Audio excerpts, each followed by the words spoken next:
Opening a record-breaking roller coaster that would become the tallest in the UK was not a decision taken lightly by Thorpe Park.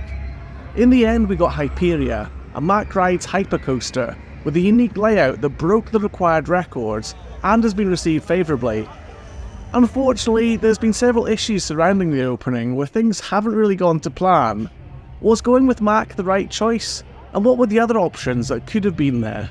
Let's take a closer look.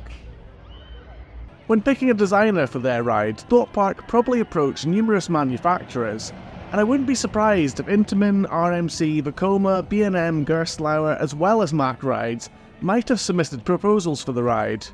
Of course, there may have been other ride manufacturers that put forth ideas, such as Zamperla, but you would have to be crazy to get them to build a roller coaster with record-breaking height, when their previous tallest coaster was only 115 feet tall. Anyway, most people I spoke to before Hyperia was confirmed seemed to want either a B&M Hyper or an RMC hybrid design, and with good reason. The UK has some great coasters, but it lacks a real steel airtime machine. The only hypercoaster in the UK before Hyperia was the big one, and it's a very strange ride that has pretty much zero airtime, despite its massive size.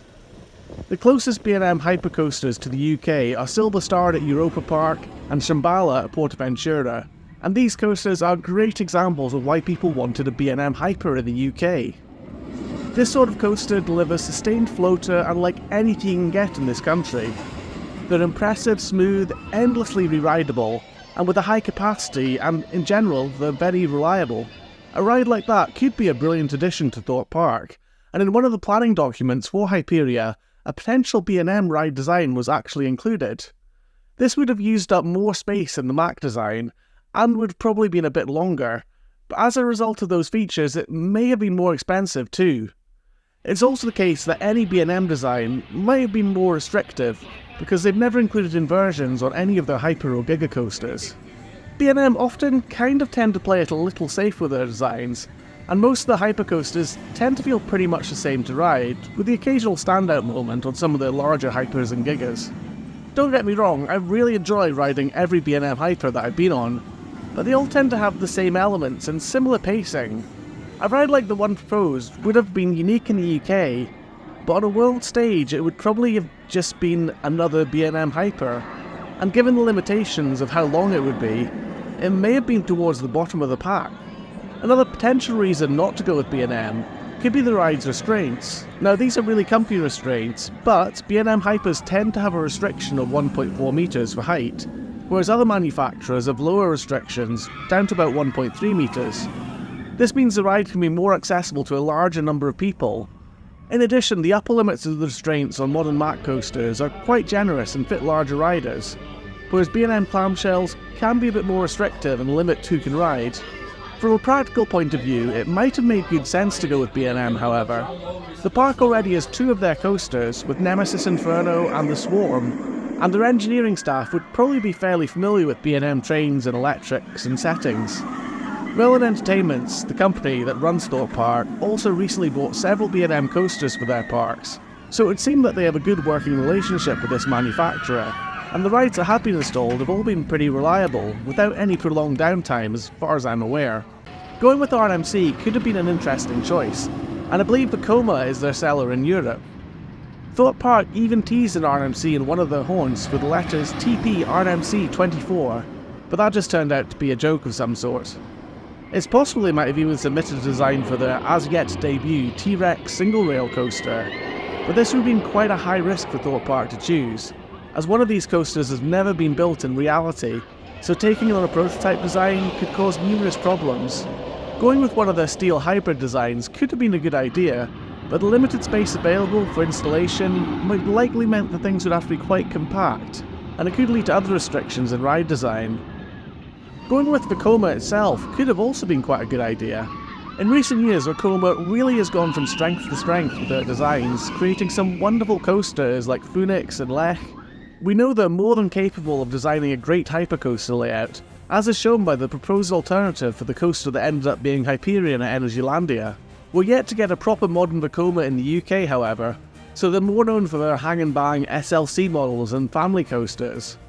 This could have been a factor in deciding against them, as could be the restraints they plan to use on the Hypercoaster, which can be a little restrictive. The track design is also relatively new, and it's unclear how well it will age and if it will stay smooth or change over time. In this way, going with Vekoma could have been a little bit more risky for Thorpe Park to choose, but I'm sure if they did submit a proposal, it would have been quite an interesting design. Intamin have had a lot of success recently with rides in Europe, such as Conda and Tutatis, and I'm sure they would have created a design that met Thorpe Park's requirements. It might be the case, however, that Intamin is seen as less reliable than Mack these days, and things like maintenance costs, as well as the cost of the ride hardware itself, might have been a deciding factor to go against Intamin's design. Gerstlauer is certainly capable of building a coaster large enough to take the UK record. Their tallest coaster to date is Karnan, and using the vertical lift technology could have allowed for more space for the rest of the ride's layout. Unfortunately, the relationship between Merlin and Gerstlauer has likely soured somewhat after the accident and engineering problems from the Smiler at Alton Towers. It's also known that Gerstlauer rides with their current track system do not seem to age well at all. In Thorpe Park, some of the ride is getting really quite rough, and the Smiler just seems to get progressively rougher every season. In the end, Thorpe Park did end up going with Mack, and there are several good reasons for this. Before Hyperia opened, Mack was generally considered very reliable, and it's rare for the rides to have a lot of downtime or complications. Even the most sophisticated ride, Voltron, which has to be one of the most complicated roller coasters in the world, with multiple launch sections, turntables, a moving walkway and trick track section, can run smoothly for hours on end, which is quite an impressive feat. Whilst Mack hadn't made a coaster as tall as Hyperia before, they weren't far off it with their Flash Hypercoaster model, which is only 35 feet smaller. The track technology also is tried and tested in this respect, and their original Hypercoaster is now 8 years old, as well as the track and trains being very similar to those on Blue Fire, which is now 15 years old and still running pretty smoothly. You can get appreciation of how these rides are going to age, and that's got to be an important factor when spending a lot of money on a coaster. The design they provided was also surprisingly innovative and features some unique elements that would really make the ride stand out. Overall, I do actually think that Mack was probably the right choice in the end. Unfortunately, the downtime that the ride has had couldn't really be predicted, and the manufacturer's record until now had been pretty great. Mack delivered a great ride with some unique elements, and a quite frankly ridiculous amount of airtime.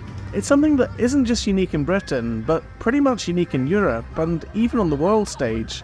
It gives Thorpe Park a ride it can be proud of, and has got the best chance of being mentioned in lists of top roller coasters. So overall, was Mack the right choice, or should they have gotten a B&M or other manufacturer instead? I've got faith that had any of the manufacturers won the contract, then the ride would have ended up being a good design, but the one Mack has come up with, I think probably has offered the most impressive ride for the money that we're willing to pay. As opposed to a middle-of-the-road, fun but ultimately underwhelming B&M, we got a crazy ejector airtime machine which's got insane inversions.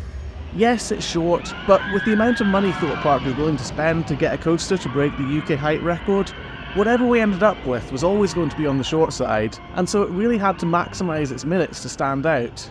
Hyperia has a real wow factor with the elements chosen to create something unique, unlike anything else in the world. In terms of bang for your buck, I think Mack has delivered everything he could within the constraints provided. It's a shame there has been reliability issues, but ultimately, it's a great ride, at least the first half of it is. Anyway, I'd love to know what other people think about this topic. Was Thorpe Park right to go with Mack in the end, or should they have gone with a different manufacturer like B&M? Leave a comment to let me know your opinion. I've been Rollercoaster David, thanks so much for watching, and I'll see you again in another video very soon.